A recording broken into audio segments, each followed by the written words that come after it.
Hello বন্ধুরা, সবাই কেমন আছেন? আশা করি সবাই সুস্থ আছেন, ভালো আছেন। অনুরোধ রইল আপনাদের কাছে যে ভিডিওটা সম্পূর্ণ না দেখে টেনে টেনে দেখবেন না। এই ভিডিওর ভিতরে কিন্তু লুকিয়ে আছে কেন আপনি বাসায় ব্যায়াম করে বডি তৈরি করতে পারছেন না।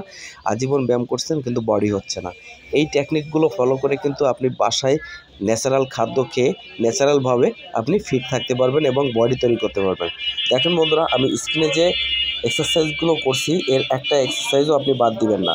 এর প্রত্যেকটা এক্সারসাইজ আপনি প্রতিদিন করতে পারবেন। আর যখন আপনি এক্সারসাইজ করবেন তখন এক্সারসাইজের তালিকা থেকে অবশ্যই এই ব্যায়ামটা আপনি কখনো বাদ দিবেন না। ব্যায়ামের ভিতরে কিন্তু অন্যতম একটা এক্সারসাইজ কিন্তু আমি ওইটা করছি। আর এই যে পুশ আপটা দিচ্ছি, আপনি একটা জিনিস খেয়াল রাখবেন, পুশ আপটা কিন্তু আপনি প্রতিদিন দিতে পারবেন না। পুশ আপটা দেওয়ার নিয়ম হচ্ছে, যেদিন আপনি বুকের ব্যায়াম করবেন মানে চেস্টের ব্যায়ামটা করবেন সেদিনকে কিন্তু আপনি পুশ আপ দিতে পারবেন। আমি শুধু আপনাদের দেখানোর উদ্দেশ্যে কিন্তু আমি এক্সারসাইজগুলো করছি। তার মানে আপনি প্রতিদিন এই একই রকম ব্যায়ামটা করবেন না। দেখেন বন্ধুরা, আমি কিন্তু এখানে দুই রকমের পুশ আপ দিচ্ছি। এই পুশ আপ কিন্তু দুই রকমের পুশ আপ। আপনি যেদিন চেস্টের ব্যায়াম করবেন এই দুই রকমের পুশ আপটা আপনি দিবেন। আর এখন যে ব্যায়ামটা করছি দেখেন, ডেল্টের ব্যায়াম।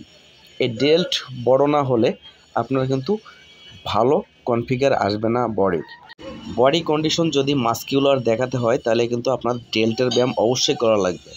ডেল্টের ব্যায়াম ছাড়া কিন্তু আসলে বডির কন্ডিশন ভালো হবে না। এখানে দেখেন আমি যে ব্যায়ামটা করছি ট্রাপস মানে ঘাড়ের যে মাসুলটা আছে, ঘাড়ের মাসুলের ব্যায়ামটা কিন্তু আপনাদের অবশ্যই করা লাগবে এবং এমনভাবে করা লাগবে যে আপনি 12 থেকে 15টা রিপিটেশন একবারে মারতে পারছেন খুবই কষ্ট করে, এমনভাবে কিন্তু আপনাকে দিতে হবে। এখানে দেখেন আমি আরেকটা ব্যায়াম করছি শোল্ডারের ডেল্টের, তো এই ব্যায়ামটাও কিন্তু আপনাকে করতে হবে। এখানে দেখেন আমি ল্যাটসের ব্যায়াম করছি। এই ল্যাটসের ব্যায়ামটা না করলে কিন্তু আপনার বডিটা বড় দেখাবে না। বডির যে ব্যাক সাইডটা আছে, বডির ব্যাক সাইডটা বড় দেখানোর জন্য কিন্তু এই ব্যায়ামটা অবশ্যই আপনাকে করতে হবে। দেখেন বন্ধুরা, এখন আমি কিন্তু স্টার্ট করছি বাইসেপের ওয়ার্কআউট। বাইসেপের ওয়ার্কআউটটা হচ্ছে আপনার বাইসেপ যে মাসুলটা আছে, আর্মসটা বড় করে দেবে, সেই ওয়ার্কআউটটা কিন্তু আমি এখন স্ক্রিনে দেখতে পাচ্ছেন করছি। এই ওয়ার্কআউটটা হচ্ছে খুবই একটা পাওয়ারফুল ওয়ার্কআউট আপনার বাইসেপ মাসুলের জন্য। বন্ধুরা, আপনারা সপ্তাহে 2 থেকে 3 বার মাত্র বাইসেপের ওয়ার্কআউটটা করতে পারেন। বাইসেপের ওয়ার্কআউটটা অনেক ধরনের আছে, সব ধরনের ওয়ার্কআউট আপনাদের মাঝে আমি তুলে ধরবো। এই ওয়ার্কআউটগুলো করলে আপনারা মাত্র 1 মাসের ভিতরে কিন্তু 1/2 ইঞ্চি মাসুলটা বড় করতে পারবেন। দেখেন এখানে কিন্তু ট্রাইসেপ ওয়ার্কআউটটা দেখাচ্ছি, যেটা ট্রাইসেপ ব্যাক মাসল, মানে হাতের যে পিছনের যে মাসুলটাকে বলে ট্রাইসেপ মাসল। এই ট্রাইসেপ মাসুলটাকে বিগ করার জন্য কিন্তু আপনাকে এই ওয়ার্কআউটটা কিন্তু 100% আপনার তালিকায় যোগ করতে হবে। এই ওয়ার্কআউটটা কিন্তু সেমভাবে আপনাকে সপ্তাহে 2 থেকে 3 বার ট্রেন করতে হবে। এখন দেখছেন ট্রাইসেপের আরেকটা ওয়ার্কআউট করছি, এই ওয়ার্কআউটটা কিন্তু আপনাকে তালিকায় যোগ করতে হবে। সপ্তাহে 2 থেকে 3 বার এই ওয়ার্কআউটটাও কিন্তু করতে হবে। যেদিন আপনি ট্রাইসেপ করবেন সেদিন কিন্তু আপনি বাইসেপের ওয়ার্কআউটটা করবেন না। যেদিন ট্রাইসেপ করবেন সেদিনকে আপনি চেস্টের ওয়ার্কআউট করতে পারবেন। চেস্টের ওয়ার্কআউট করার সময় আপনার ট্রাইসেপ মাসুলে একটু টান খায়, তাতে করে আপনি চেস্ট যেদিন করবেন সেদিনকে কিন্তু আপনি ট্রাইসেপ ওয়ার্কআউট করতে পারবেন। এখন যে ওয়ার্কআউটটা করছি এই ওয়ার্কআউটটা হচ্ছে ফ্যাট লসের জন্য।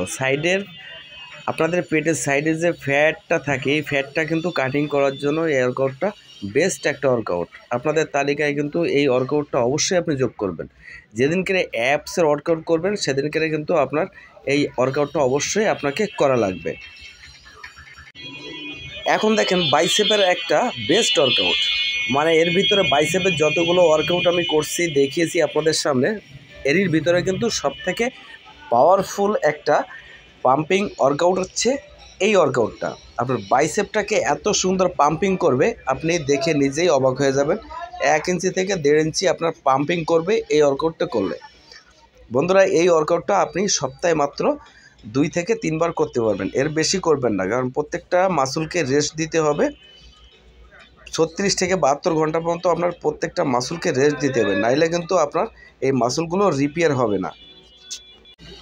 এরপরে দেখেন আমি আরেকটা ওয়ার্কআউট করছি এখন, এটাও কিন্তু বাইসেপের যে সাইডে যে একটা শেপ আছে এই শেপটাকে বড় করার জন্য কিন্তু এই ওয়ার্কআউটটা আপনাকে বাধ্যতামূলক করতে হবে। এই ওয়ার্কআউটটা কিন্তু আপনি আপনাদের তালিকায় যুক্ত করতে পারেন। আপনি বাইসেপের যে কয়টা ওয়ার্কআউট আপনাকে আমি এই পর্যন্ত দেখালাম, বাইসেপ, ট্রাইসেপ, শোল্ডার, সমস্ত ওয়ার্কআউটগুলো কিন্তু আপনাকে করতে হবে, কিন্তু আপনি রেস্ট দিয়ে করবেন। একটা ওয়ার্কআউটও কিন্তু আপনার তালিকা থেকে আপনি বাদ দিতে পারবেন না। তাইলে কিন্তু যে কোনো এক জায়গায় আপনার মাসলটা ড্যামেজ থেকে যাবে। এই যে ওয়ার্কআউটটা করছি, এই ওয়ার্কআউটটা কিন্তু বাইসেপ যে পিক মাসলটা আছে, বাইসেপের পিক মাসলটাকে গ্রো করার জন্য কিন্তু এই ওয়ার্কআউটটা হচ্ছে খুবই বেস্ট ওয়ার্কআউট। বন্ধুরা, ভিডিওটা ভালো লাগলে চ্যানেলটা সাবস্ক্রাইব করতে পারেন।